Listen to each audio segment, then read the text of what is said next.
This was because of our bush experience. In the bush, we had shortage of food. But the little food we had, we would give to the one who was on duty, guarding us. You eat, be satisfied. For us, we are hungry. And when you are hungry, you tend to doze. So while we are dozing, for you will be alert. When the enemy comes, he will wake us up. Because if you all doze democratically,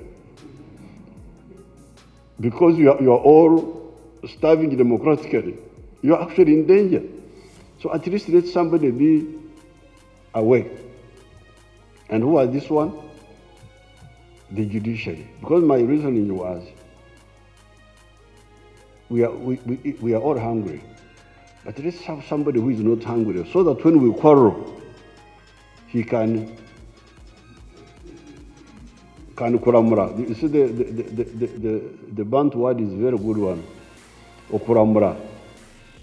To separate people who are quarreling. They come to you and you are the mulamuzi. This is the word for the judge. So we said, even if all of us still have financial problems, let at least the judges be comfortable so that they can adjudicate among us properly. But because of harmony, I'm not able to insist all the time on this prioritization, because sometimes I can cause a problem. So you find a lot of mis-prioritizing. My priorities, I put them in the letter to the speaker, because my priorities are defense, security. You must always have security first. Then law and order. Law and order, judiciary plus police. Then the roads, transport. The roads and the railway. Then the electricity. Then education, then health. Other things can come slowly. But if you handle those as a priority, the country will be stable. The country will be stable. You may not have all the things you need, but the country will be stable and developing. There is proper prioritization. We have a problem of prioritization. I represent a bush constituency. That's where I came from the bush. But when we came to power, we linked up with the elite. We found the elite were in town. Now, because of the biggest problem of Uganda is lack of a national language.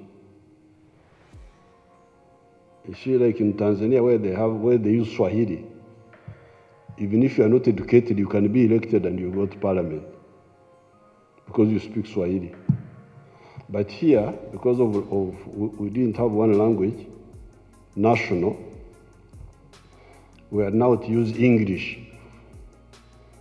So now that English brought in an educational barrier. You cannot be a leader unless you are an English speaker. So these three branches, the administration, those are the Bijirmanas, the parliament, these are the Oranyas, the judiciary, these are the Inyodoros, is manned by the Jomokwanos. Now, we have a conflict with the Jomokwanos, but we have managed to manage it. It has not exploded, which it could easily do. Because when we prioritize, they also have their own priorities. So you can really plan within limited means, but be effective. That's what I'm appealing, and I hope in the coming government, this misdirection of resources. Travel abroad. I don't know whether you have noticed that the Uganda shilling is stable. Actually, it is gaining against the dollar. It had gone to about 3,800. It has now come back to 3,600 something. And yet, we have lost money from tourism, because tourists are not coming. We have lost money from the remittances of Ugandans who are abroad, but the shilling is gaining. Why? Because we are not squandering the money. We are not traveling. The travelers are not traveling. I don't know who the travelers are. The ones who have been squandering their money, traveling. They are not traveling. They are the COVID, Apoyo COVID. COVID has kept people here. People are not squandering money. You can see the shilling is stable. First, for your stand in having peace, security, and stability in this country, and your strong stand on the rule of law and commitment to build a very strong judiciary for independence and effectiveness in delivering justice in the land. We really thank you. Not to mention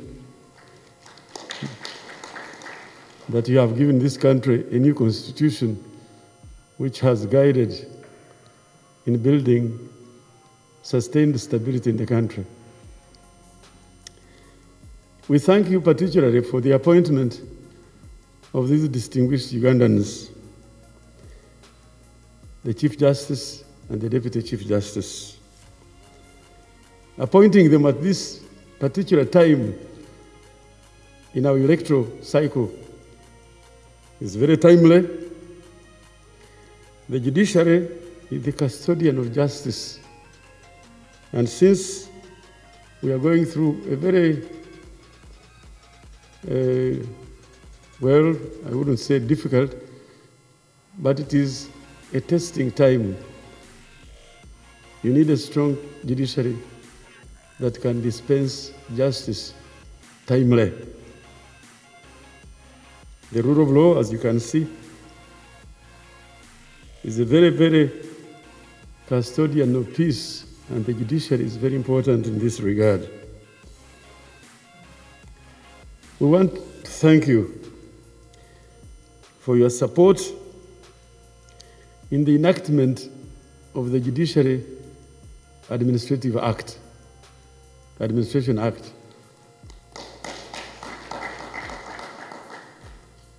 This act had been in the pipeline for a very long time, and your quick and speedy enactment of this act will strengthen the independence of the judiciary and its effectiveness in delivering justice.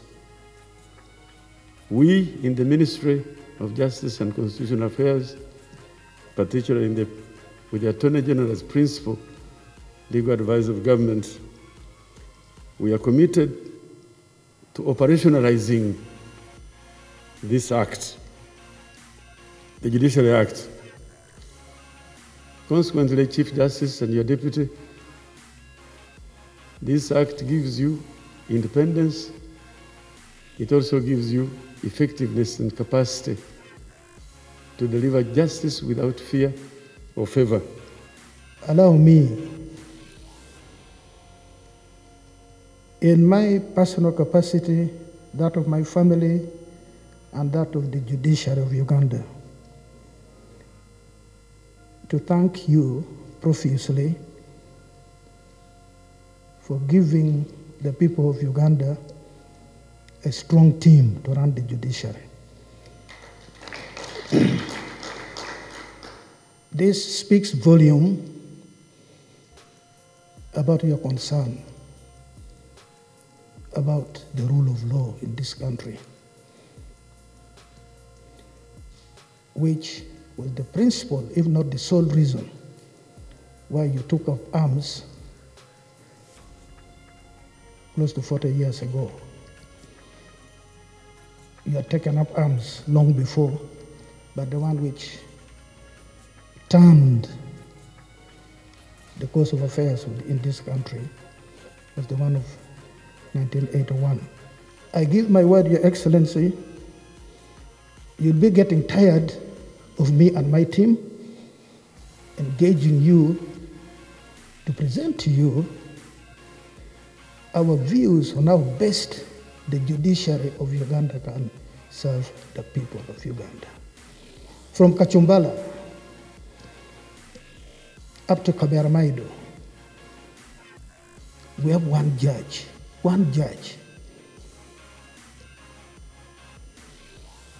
Now, the chief magistrate who sits in Fort Portal looks after responsibility of 6 chief magistrates in the Rwenzori area. And the story is replicated elsewhere.